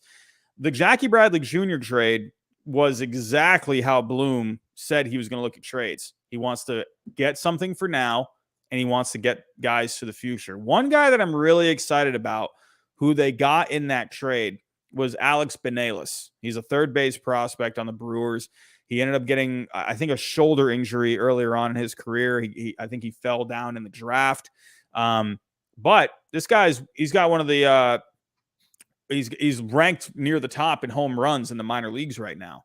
So Alex Benelis, I think, could end up being something. I mean, again, that's, we're looking at now. That's kind of the thing here, but that's what Bloom is doing because he knows the farm system. He's even said this himself. He wants the farm system to be like the Dodgers, where he wants it to just be a machine that's just churning, guys that, look like the Dodgers are like the best thing going right now. Yeah. They may not win a World Series every single year. They may end up being disappointing in the playoffs, but holy cow, that team's always got talent. They always got prospects. And that's the other thing, too. It's not just about prospects that can come up and play. You have prospects that you can trade. And so, like, the Dodgers are perfect. And he's even said that himself. He wants to be like the Dodgers, where he's not there yet. And he's going to have to make some painful moves along the way to be able to get to that point. And, that's what I think he's just doing right now. And that's where you're saying Rich Hill, Waka, Paxton. He's saying, like, all right, we can bring these guys in. Let's, they're not expensive because that's also ownership involved too. Yeah, they spent money on Story, but they thought that was a good investment for the middle infield for the long term. And, they looked at all these other moves and they just said, hey, you know what, let's just see if we can get lightning in a bottle with some of these guys. And it's not working out. And you're absolutely right. It's not working out because Whitlock now is having to go back and forth. You don't know, like, he's obviously good. It's weird. That's the weirdest problem that I've seen, because it's weird because you have him in the rotation and I feel like people, like, they can't really get excited about it because of how bad the bullpen is at the end of games. And you would think like, oh, Whitlock in the rotation. Okay. All right. Yeah, let's go. But it's like, you can't even be excited about it because of, well, obviously they're not winning and he's doing the best, but they don't win his games. But let's be real. The problem is the offense, the pitching. The bullpen end of games, but the offense really needs to come together. But this next month, it's going to be really telling. They got a few weeks here to really show what they are. It's going to be interesting. Anyway, like you said earlier, it's not a Yankees podcast, not a Red Sox podcast either. But whatever. That's what you get with Giraffe Neck Robbie running things over here. So who is your position player for the week? So I am going to pick, he was on the list for this past week. I think it was number 5 or number 6, but I'm going to pick Jazz Chisholm Jr. from Miami this week. He had a pretty good week this past week. He was 6 for 20, scored 5 runs, hit a homer, 2 RBIs, 2 stolen bases. He is the number 1 ranked in fantasy, number 1 ranked second baseman in fantasy. Yeah. He's on my team. And he's having a good year, and I'm going to pick him as the player of this week, position player for myself. I like it. Oh, I'm not sharing the screen. Let me share that. Let me just pull up his numbers really quick. Yeah, he's doing really good. Man, 24 years old, hitting 310, a 354 on base, 621 slugging, 5 homers. He's got a few stolen bases in there as well. Speaking of fantasy, how do you do in fantasy this past week? I got pumped this past week. I lost like 8-1. What do you end up doing? I think I went 3-6-1. Yeah. I lost to the worst player in the opposing division. And I was like, oh, this is going to be a win. No, terrible week. So. Yeah, I lost a guy in second. So, whatever. Bad week. I'm all right. At the end of the day, I'm going to be cashing necks and wait, no, I didn't say that right. Cashing checks and breaking necks. And, whatever. I'll cash the next 2. I'm going to win the whole thing. It doesn't matter when but I could have a rough week here and there. And but yeah, anyway, Jazz Chisholm, very good. I like that pick. How about for me? Who was my pick? So wait, who did I pick? Oh, who did I pick? I can't remember who I picked. Oh my god. I wrote it down. I can't find it. Well, let me tell you who my pitcher is then. All right, fine. Yeah, you go. Tell me who your pitcher is. I'll tell you my pitcher. I'll give you everything. This way you can find your stuff. Oh, I found it. Okay. Pitcher is someone who we talked about at length earlier in this episode. It's Justin Verlander. I think Verlander is going to have a hell of a start tomorrow against Minnesota. I think it's going to go the opposite. I think Houston's going to end up winning that series in Minnesota. I don't think Correa is playing. I think he's still hurt with that dislocated, possibly. They're kind of like up in the air on that finger. He got hit in the hand, and they were like, oh, it's a dislocated finger. And they're like, well, it's just a bruise, and he's day-to-day. Yeah. I wish he was playing. I hope he is. I don't think he is because he's on my team right now. He's still listed as day-to-day. He's on my fantasy team, Correa, but that would be a great matchup. Besides the pitching, just him playing against his old team. He is still listed as day-to-day. I don't know if he's going to get to start. He says, so Correa Finger said Tuesday, series opener against the Astros is not a realistic day to come back. Yep. And so he doesn't have a fracture in his middle finger, but he's kind of taking it easy. So I don't think he's coming back. He may not come back in this series, but anyway, that's my starter to look at for this week. I like it. Good pick. So you got Verlander and Chisholm. I found who my guy was. I forgot. I typed it this week instead of writing it down. The picture that I have for this week, I got Madison Bumgarner. This guy got ticked off in his last start. He got thrown out of the game after getting a nice little hand massage, and he's coming back. He's going to be going against the Marlins. Actually, funny enough, that's the team he got thrown out against, so he's going to be back against the Marlins this week. I think Bumgarner, he's looking a lot better this year. Yes, the FIP is high at 4.82, 1.50 ERA, but this Marlins team has not been playing all that great lately. I was just talking about them earlier, but I like Madison Bumgarner. Hey, he got a lot of rest. He only went 1 inning in that game. I'm sure he went down there into the bullpens and ended up throwing some more pitches to, get in a start. But I like Bumgarner for this week. I'm going to go for him. He's gonna go for some revenge after not getting I guess he didn't like his hand massage very much. Anyway, but Bumgarner is my pitcher. And for my hitter this week, he had a good week last week. I think Christian Yelich is starting to come back to being Christian Yelich just this past weekend. This past weekend as well. He had a really good series against the Reds last week. Actually, if we go back to May 5th, he went 3 for 5, solo homer, had the RBI there. If we go to his game log really quick, in his last game, which was yesterday, he did go hitless, but against the Braves on Saturday, he was 1 for 4. He was 2 for 5 before that, 3 for 5, 2 for 4, 2 for 5. Yeah, man, I think Christian Yelich, he's starting to get back into that form a little bit. If you take a look at his expected batting average last week, he hit 348 on the week, but he had an expected batting average of 408. His slugging was 609 last week, but it was expected to be 859. And then the ex-WOBA was around 100 points higher than his actual WOBA. Exit velocity looked really good last week, 95.2. So I like Christian Yelich. I think he's going to have himself another good week. I think Bumgarner is going to just destroy everyone in his start. So that's what I got. But really quick before we do get out of here, I actually want to just go over just some trade rumors. Everyone, the trade rumors are starting to come back. Can you believe it? Here we go. This is what I love.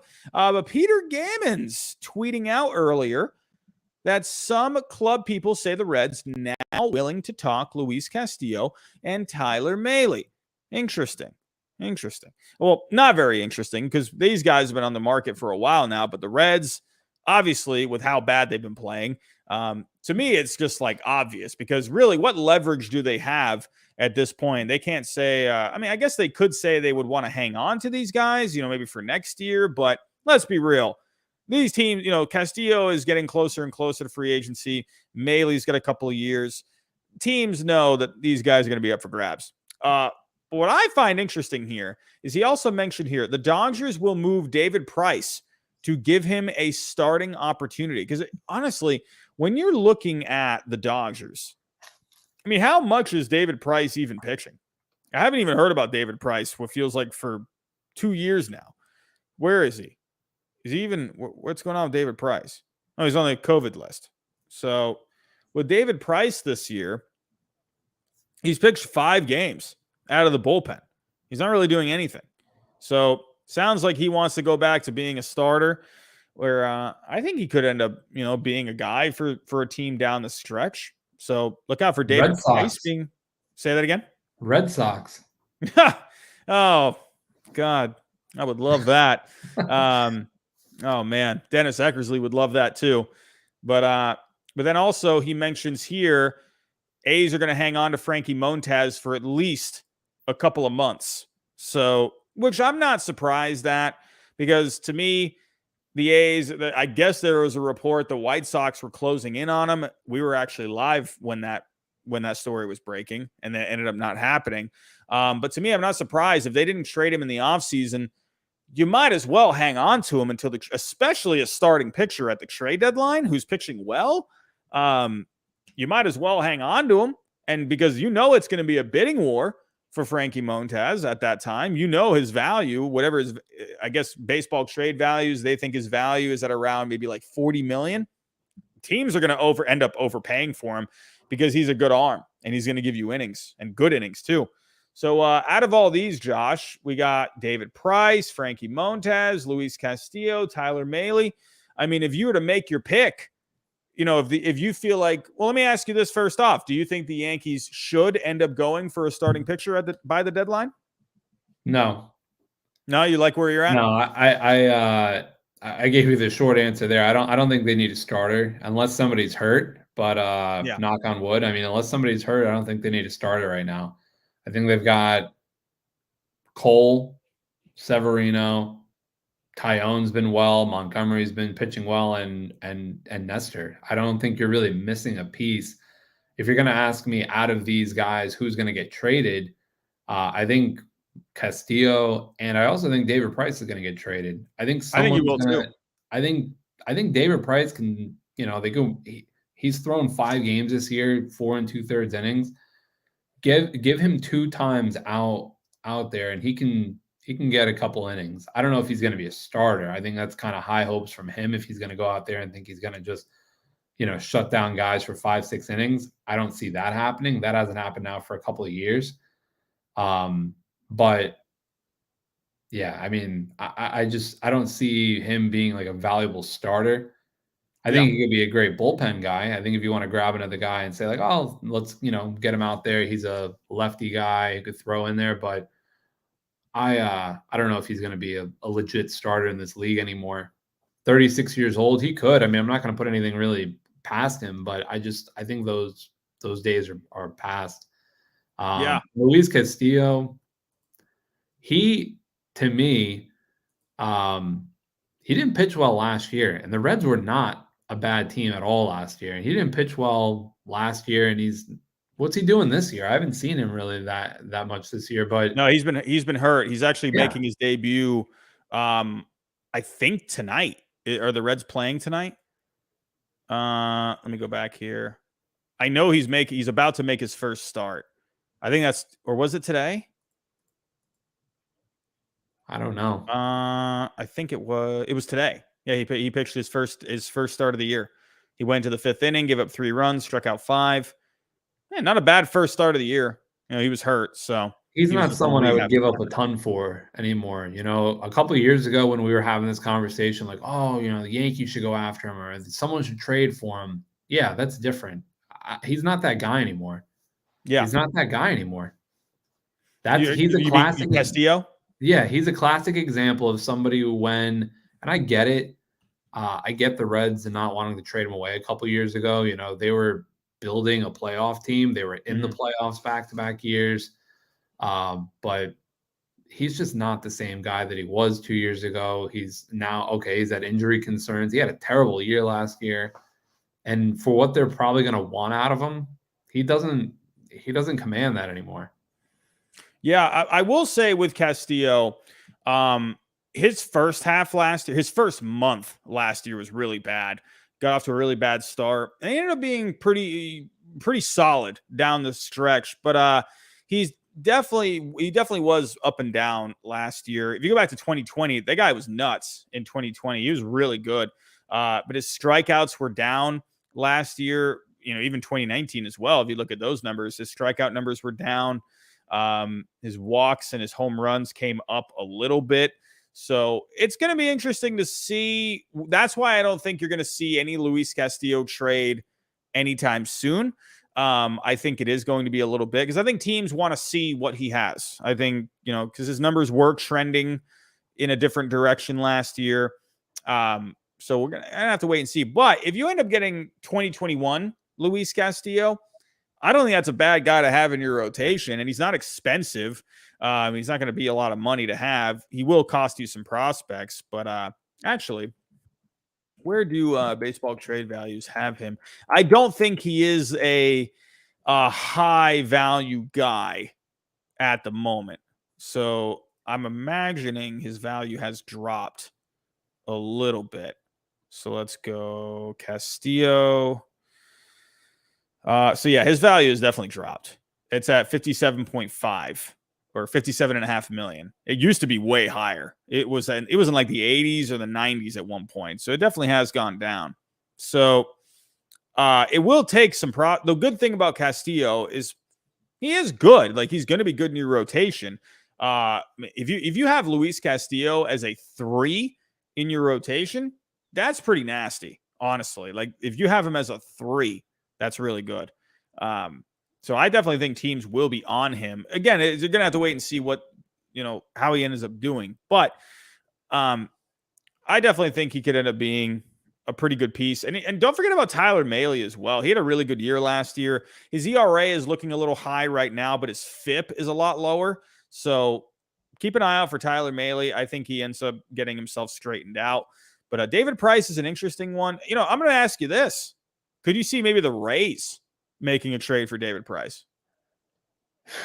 I love I love reunions. I love bringing guys back that started their career, played there for years. I would love to see it. Are they going to do it? Probably not, but I would love to see that. I would love to see him back with the Rays. I would love to see, when you and I were at the games, we were talking about how, Evan Longoria, I miss seeing him and playing the intro when we were at the Trop. And I mean, that's another one that's not going to happen, but I would love to see those guys get another shot or get another opportunities to play with the Rays, because they had a great stretch of time there, but I don't know. If you're going to say like a scale of 1 to 10, what are the odds of him going back to the Rays? I'm going to say probably a 1.5. Yeah, I would probably say something like that. But I do find it intriguing because obviously that's where he pitched the most in his career. And kind of what he is now, he kind of fits that mold of what they do, right? They like to have these guys where they can go, 4 or 5 innings, and he can do that. Yeah. And, and he can go pitch out of the bullpen. That's something where he has that flexibility now. I think the Rays could end up actually being a pretty good team for him. I could see maybe a team like the Angels, where if they needed another arm for down the stretch, could you end up seeing that? He ends up staying in LA. Maybe a team like the Twins, if they feel like, or if Chris Paddock, what ends up happening with him, he has some elbow inflammation. Hopefully he comes back soon. But maybe the Twins, if they feel like they need a lefty there, maybe.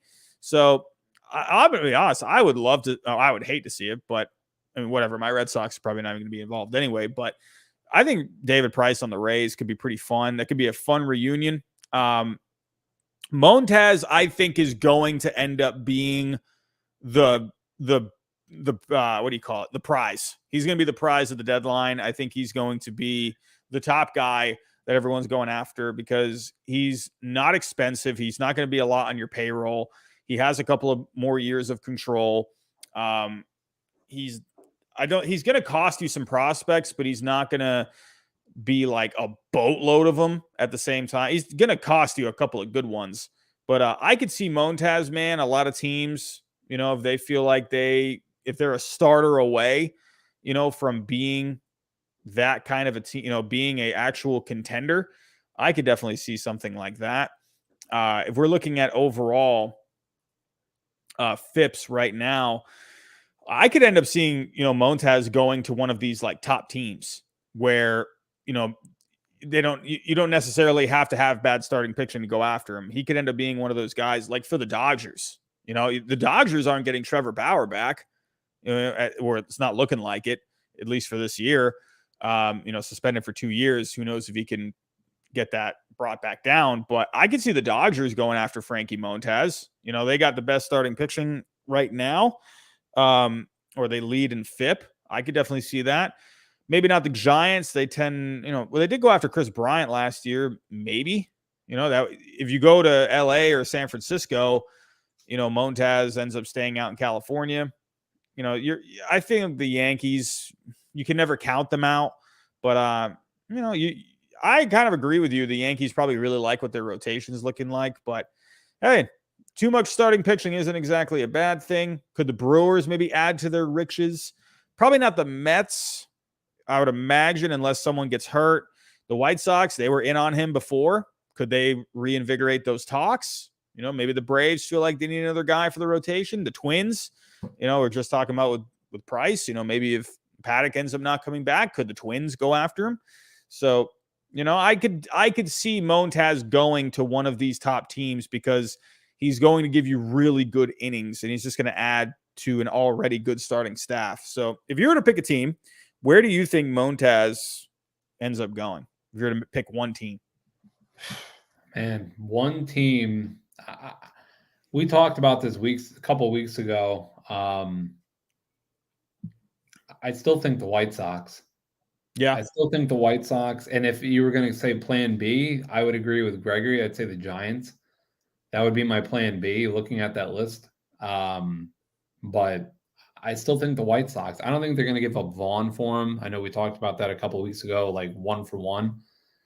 But I think the White Sox are going to need another starter. I don't know what's going on with Lance Lynn. You know, he's supposed to come back here in another couple of weeks, maybe another couple of months.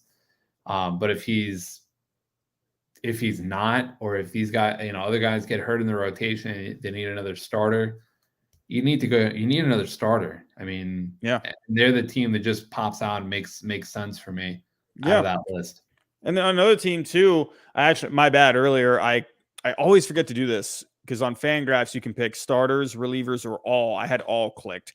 But if you're looking at starters, as of right now, if we're looking at the top here, a team that I find, and I was just talking about them earlier, are the Diamondbacks. If they're hanging around and if they feel like they could end up making that starting rotation even better than what it is now, holy cow. Could you imagine, maybe someone like Montez there or Luis Castillo? I mean, I don't know if the Diamondbacks would. I mean, they have the prospects to get it done for either of those guys. Will they end up doing it? I don't know.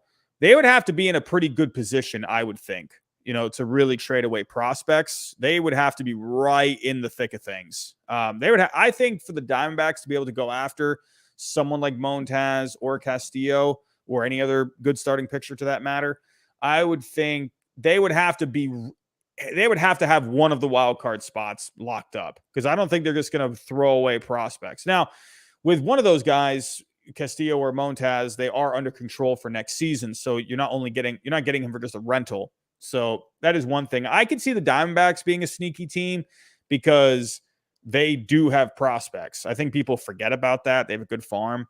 But the Dodgers are always scary. I was talking about that earlier with Chaim Bloom. He wants to be like the Dodgers because the Dodgers, they are not just talented in the minor league level. They have riches for days in their farm system. They can go pull off any trade they want, and they're still just going to keep reinvigorating that farm. So the Dodgers are always scary. I think Montez would be a really nice fit for them. I could see Montez being good for the Diamondbacks. I could see Luis Castillo being good for the Diamondbacks. Like you said, the White Sox too. Montez would be really good, especially if they were already connected with him. I could see their, and then the Padres. Don't forget about the Padres. They're always wheeling and dealing. They're always looking to make trades. I just don't think the Diamondbacks. I just don't think the Diamondbacks make sense. I mean, they do because they have a lot of prospects, but I don't think they're a starter away from doing anything. No, and that's where I agree with you. Like, I agree with you because I think with that, they would have to be there. Like that's what I'm saying. Even if they're there for a wild card, even then it might be a little like, okay, do we do this? So that's the thing they do have. They do have the prospects. So they would have to be in a really good position to do it. So they would have to have a good record. I think for the next couple of weeks, the next few weeks, it's going to be really telling for this Diamondbacks team. I think honestly what they need most of is bullpen help. That's what I think. Their bullpen doesn't rank really well. They could use a bat. I don't think they need to get starting pitching, but hey, I think I would keep an eye out for them, and the Twins too. The Twins, absolutely. I mean, like you like the Twins for the division this year. So could they end up going and getting out like, getting a front line kind of a guy, to go along with these guys like, Joe Ryan there, So the Twins, I think, could be a team to look out for at the deadline. Montez, I think, would be a great fit for them. Or even Castillo, Cincinnati to, Minnesota, not too far away. So, staying in those central divisions. But I don't know. It's going to be interesting. Peter Gammon's giving us some nice, juicy trade rumors to look forward to. But that's all I got for tonight. Anything else you'd like to add for tonight, Josh? Twins, I could see. I mean, just touching on that, I could see the Twins doing something You know, like the Pat, I would have said no maybe 2 weeks ago because they just picked up Paddock. But the fact that Paddock left the game with right elbow inflammation, I hate that. Like I hate hearing like elbow inflammation, your pitching elbow. That like always is like alert, alert, alert, red flag. Something could be going on. Tommy John, who the hell knows what. So I could see the Twins doing something. I don't know if the Twins have enough juice to kind of pull off a Montez right now or a Castillo. Because they were wheeling and dealing this offseason already, but they're a team that, because of the fact that they were dealing so much this offseason, that one makes more sense. The Montez thing to the Diamondbacks are like a couple of pieces away. They're not one. You're right. I think one. They need a bullpen guy and a bat, I think. You know, starting pitching, they can get by, but they need other things too. So, again, and they would have to be in a good spot because they're not just going to start trading away prospects. You know, if they feel like they have a really good chance, then maybe. But well, that's all I got for tonight. We went on here for a while. I think this is our longest stream so far. I mean, we just got to talking tonight. We weren't here last week. We had a lot to talk about. So, but everyone in the chat, I want to say thank you for coming out tonight. Got up to right around almost 80 people tonight. Good turnout. Really enjoy that. So we'll be live again this week for Hot Takes on Wednesday. I'm going to try and get a video posted tomorrow. Looking at the 2017 Cleveland Indians. You know, this was a team, I mean, you knew fully well from that postseason. That team was so good. Like, I don't think people realize how good that team was. They had, you're going to see I'm going to go over that whole team because every week I would like to try and go back in time and, look at an old team, an old player, or even an old season or whatever.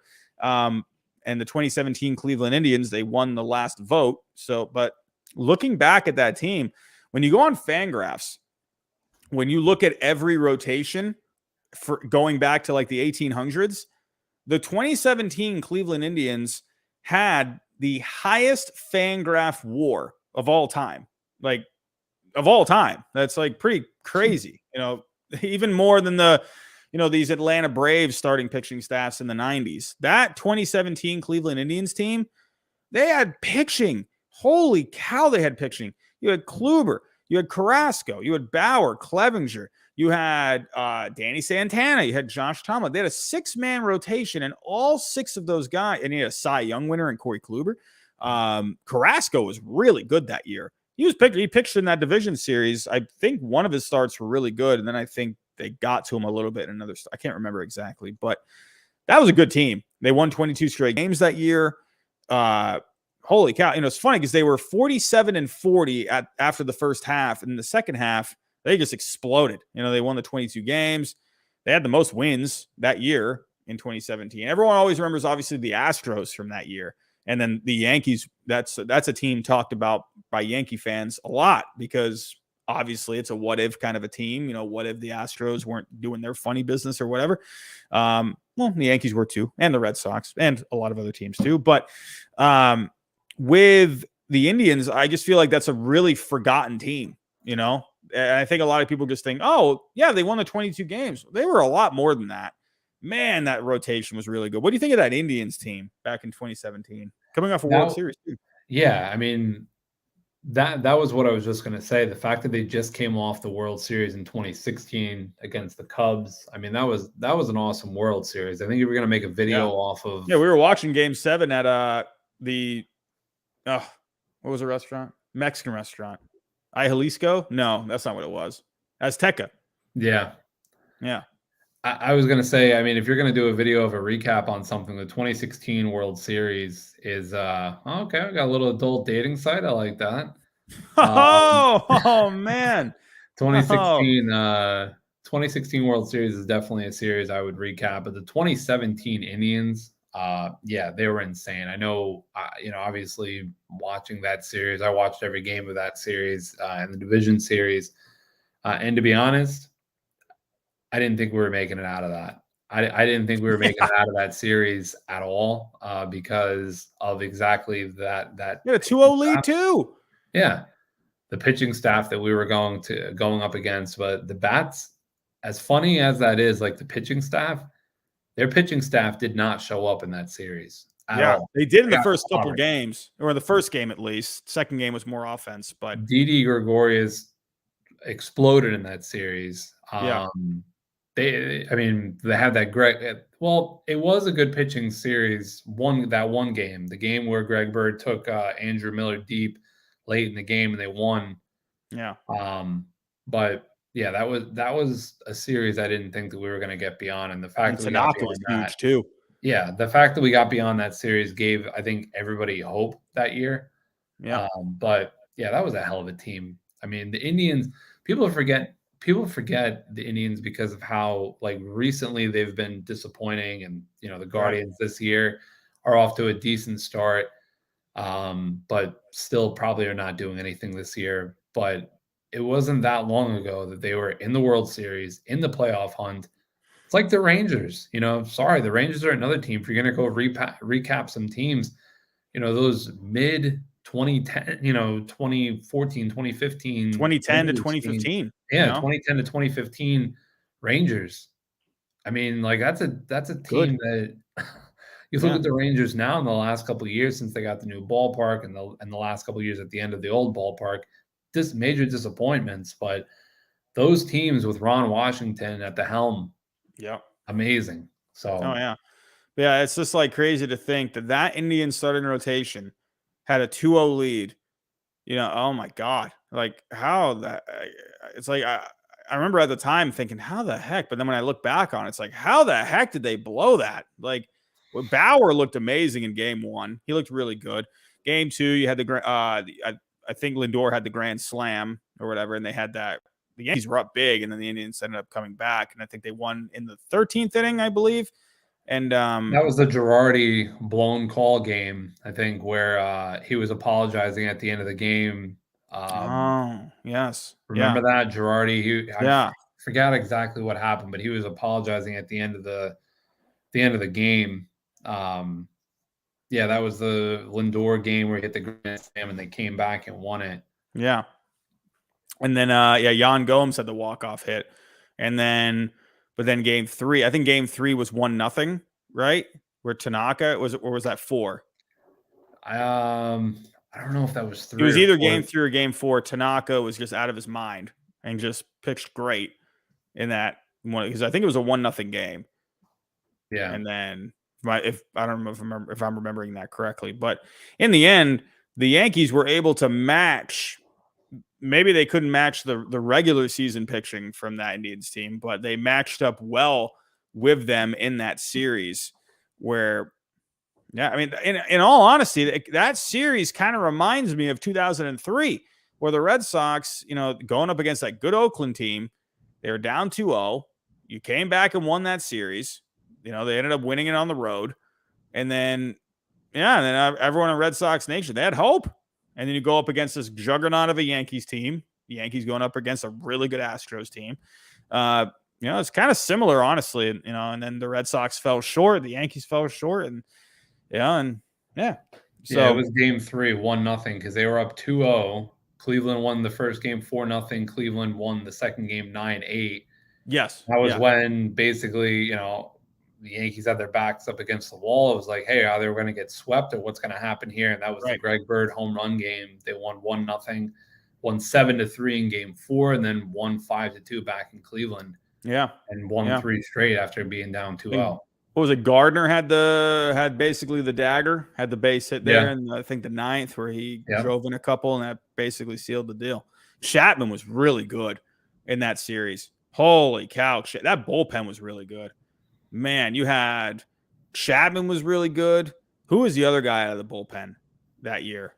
He was just coming in, just throwing darts. Tommy Kahnle, who they picked up from the White Sox. That was the year that they picked up Tommy Kahnle and Todd Frazier from the White Sox at the trade deadline. Yeah. And they both, Todd Frazier, geez, you want to talk about clubhouse impact, guys. That's the number one thing that I kept talking to you for the last how many years is the clubhouse guys that they had on that team. Dellin Betances, Didi Gregorius, Tommy Kahnle, Todd Frazier, those clubhouse guys, those they had that is not measured on the field, but man, it's like what that brings, the levity it brings, like the kind of just like everyone's cool, calm loose, you demeanor. feel good. Everyone's loose. It's like going to work and you just like the Yeah. people that you work with. It's like the I work know day that. is Yeah. going to be better. Like you could have a job that you don't like, but if you go to work with people that you like, that you get along with, that you, even if you don't get along with some guys, you see the good, you know, like you see the bright side in things, you know, where that was that Yankees team. That was the 2018 Red Sox. You know, that was a lot of teams over the years. That was the 2013 Red Sox. That guys just liked being around each other. And you know, that was that Yankees team. So Yeah, it was David a fun Robertson team, as well. you know, that year. I remember that team. You know, obviously I remember that team. My Red Sox, they lost in the playoffs that year to the Astros. And but the Yankees, it felt like they had it. There was something about that team. And then those silly Astros ended up coming in and just ruining everything. So anyway, but everyone, we're going to get out of here. Oh yeah, David Robertson. That was the other guy that was doing really good in that series. Thank you, Marcus. Thank you. So, but yeah, we've been at this for a couple hours. I got to work in the morning. You got to work at what, 5? No, that's next week. I was about to say, oh my God. Yeah, we can't be going this late next week. So, all right, everyone. Thank you for coming out tonight. Really appreciate it. It was a good week for the week ahead. Exciting baseball coming up. Thank you for the super chats tonight. Appreciate that a lot. We have hot takes on Wednesday. We'll be back for the power rankings this coming Sunday night. Everyone have yourself a good night, and we'll talk to you next time. See you next week.